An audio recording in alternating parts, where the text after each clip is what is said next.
Okay, let's go.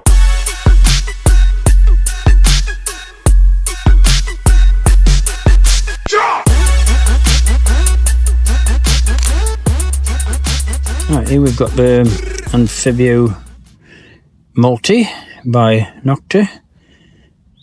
Just switch it on, see what we've got.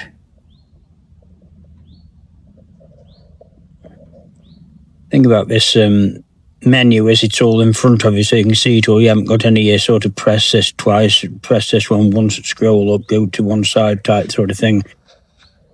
The only problem with having all the information at hand in front of you is if your eyesight isn't great, you can't see it. But I've got my glasses on. Last time I used one of these, it was raining, and unfortunately I had to put my glasses off and I couldn't see the menu, so I had to go and get another detector out of the car. Anyway, we'll carry on. For the purpose of this video, we're going to go on to 5 tones.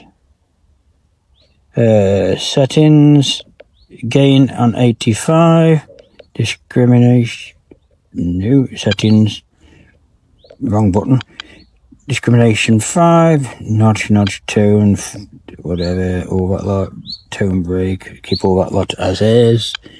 Then we go on to the options. We can either go on to 5, 14 or 20 kilohertz. We'll go mid-range at 14. It's about an average sort of thing anyway. Volume, well, it should have been volume. As you can see, I'm not fantastically au fait with this menu. Volume, brightness, vibrate, ID depth. I shall move that up to high. I don't want my identification coming in halfway. That's done a lot on these Noktas. I haven't a clue what it's all about. I just want the ID to work as good as it can without actually limiting it. Tracking, frequency shift, that's saving it, and that's should you wish to use your wireless headphones, which obviously won't quite work in this test. So, we'll give it a spin.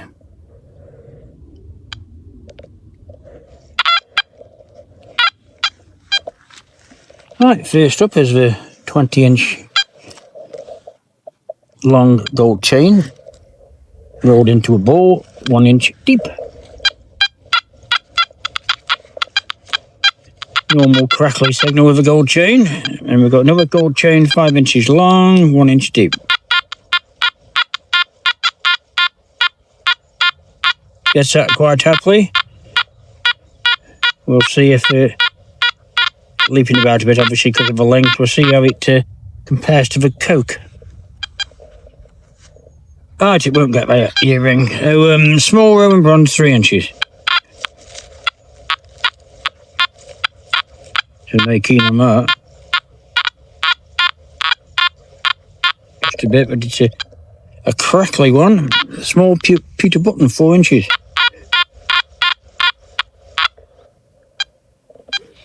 Pewter button, 6 inches. Very scratchy the signals are. This is for Coke.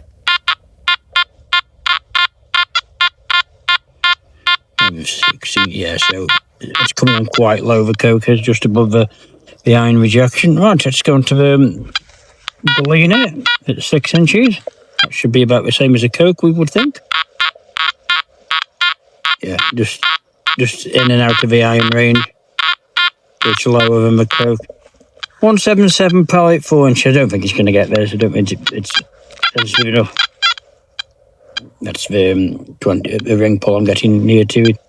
Right, a thin copper ring, 8 inches. Right, onto the discrimination separation. Iron cord, 2 pence.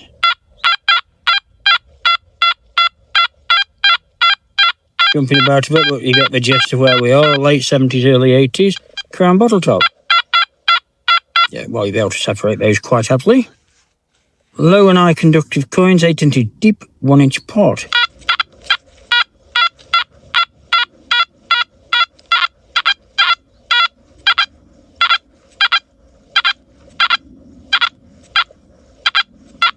It's all over the place. I can't see if it's actually seeing 2 targets. And we've got the same again, only 3 inches deep. I've seen them both now anyway. Ring pull. 38, hang on. 20 pence. Slightly higher at 40. Bit close, but you might be able to do with something like that if you're trying to separate them. By 3 inch deep, low and high conductive coins with a staple in the middle.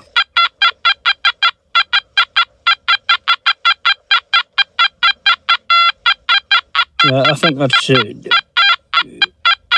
if you can get your brain into gear, you can actually hear the 3 targets there. Right, low conductive coins, 5 pence, 4 inches. 5 inches. 6 inches.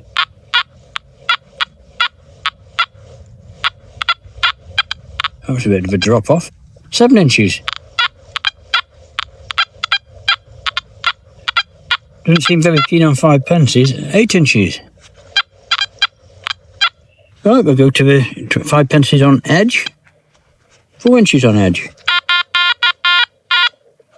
And lengthways. 5 inches the same. 6 inches.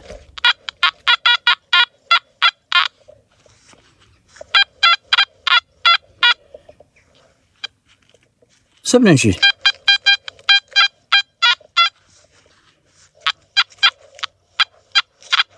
I had this with a Nokta the other day.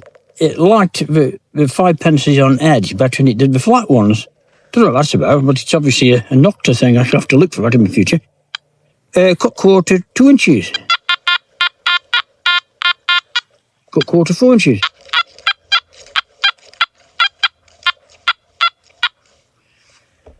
Five inches. I say I aren't keen on the audio on this at all. It's a bit sort of scratchy. Right, high conductive coins, Georgian halfpenny, 6 inches. I like those. 7 inches. 8 inches.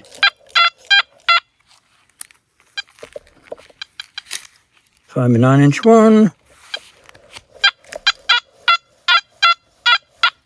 10 inch.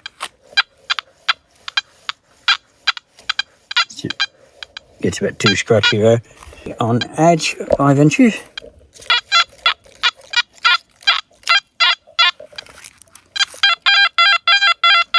6 inches.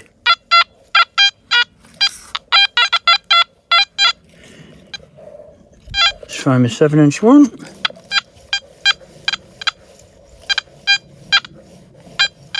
That didn't sound too convincing, try it the other way. Gets it the other way better, which is most unusual. Cartwheel penny, 8 inches. 9 inches. 10 inches. 11 inches. 12 inches. Obviously likes higher conductive targets. The ID's running out now, so we must be getting near the limit. 13 inches. Still gets it though. 14 inches. No, good depth though on those. Cartwheel penny on edge, 7 inches.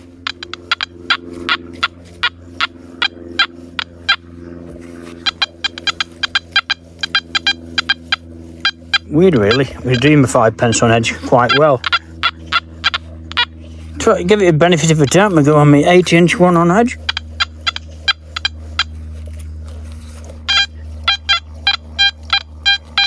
Again, lengthways, which 99% of detectors don't like. This doesn't like it going across the edge of it. Obviously wired up a bit differently these things are. So musket ball 4 inches onto the artifacts. 7 inches. Small bottle 6 inches. Small bottle 8 inches. Fibula 3 inches. 5 inches. Give it a go on the horse on this bottle at 15 inches. No, I wouldn't like that one. Lusky, oh, 10 inches.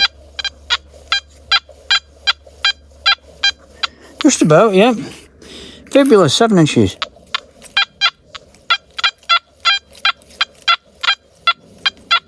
Just probably. Won't get that. Thimble, 12 inches. Teaspoon, 13 inches.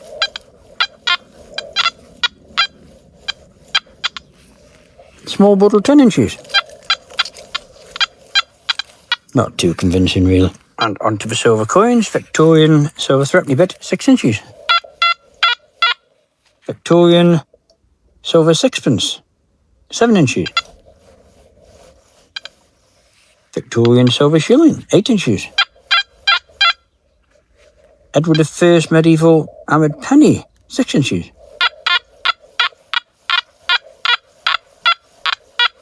Ain't exactly ecstatic about that either, is he? 1563 hammered threepenny bit, 8 inches.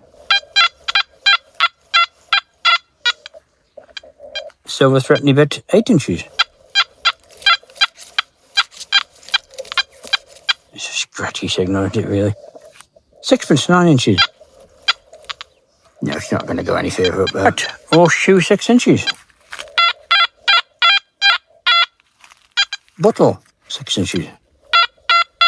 That's an iron bottle. 20 pence, 8 inches, with 3 nails sitting on top of it. You can tell there's iron involved there, but it gets it. 20 pence, 8 inches, 3 nails sitting above it, 4 inches.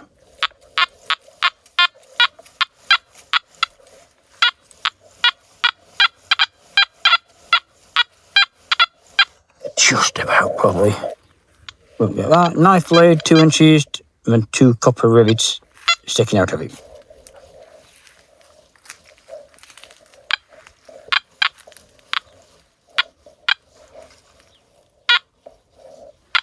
No, it's breaking up a bit over, but it's not getting it.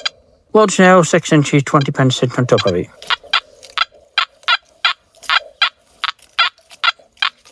Let's see my nail. Halfpenny, 6 inches, coke, 1 inch. There's a coke then, coming at 19. There's the halfpenny in front of it. Very strange signal. Penknife. Horseshoe, 2 inches, 20 pence, 6 inches. Ooh. Obviously an overload signal. 20 pence, 2 inches, horseshoe 6. 6 halfpennies, 11 inches deep, stacked on top of each other.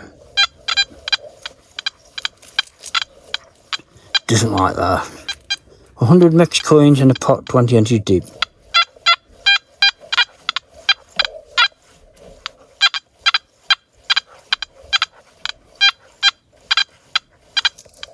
No, I wouldn't be digging that.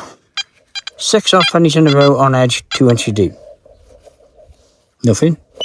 Here, I got the overload signal if we get closer. And turn it around the other way.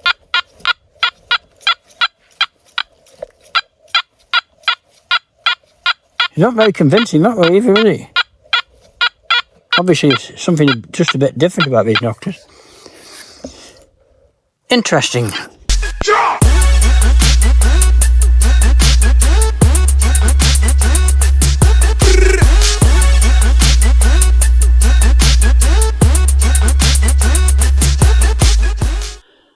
I've probably been a bit over generous with the scoring for this particular detector. I think unless you're used to it and you've used it quite a bit, you wouldn't know what the hell was happening. The signals, as I said many times during the video, are absolutely dire. You haven't a clue what's happening half the time. Maybe it's my fault putting it on 5 tones as opposed to 1 or 2 or 3 tones. But it's still very confusing. It's packed with loads of features, as you can see from the menu, but to be perfectly honest, I'd sooner actually lose some of those features and have a better performance instead. Not an awful lot more I can say about it, really. Certainly not my idea of fun, anyway. Well, thanks for watching, and I'll be back very shortly with another video. Bye for now.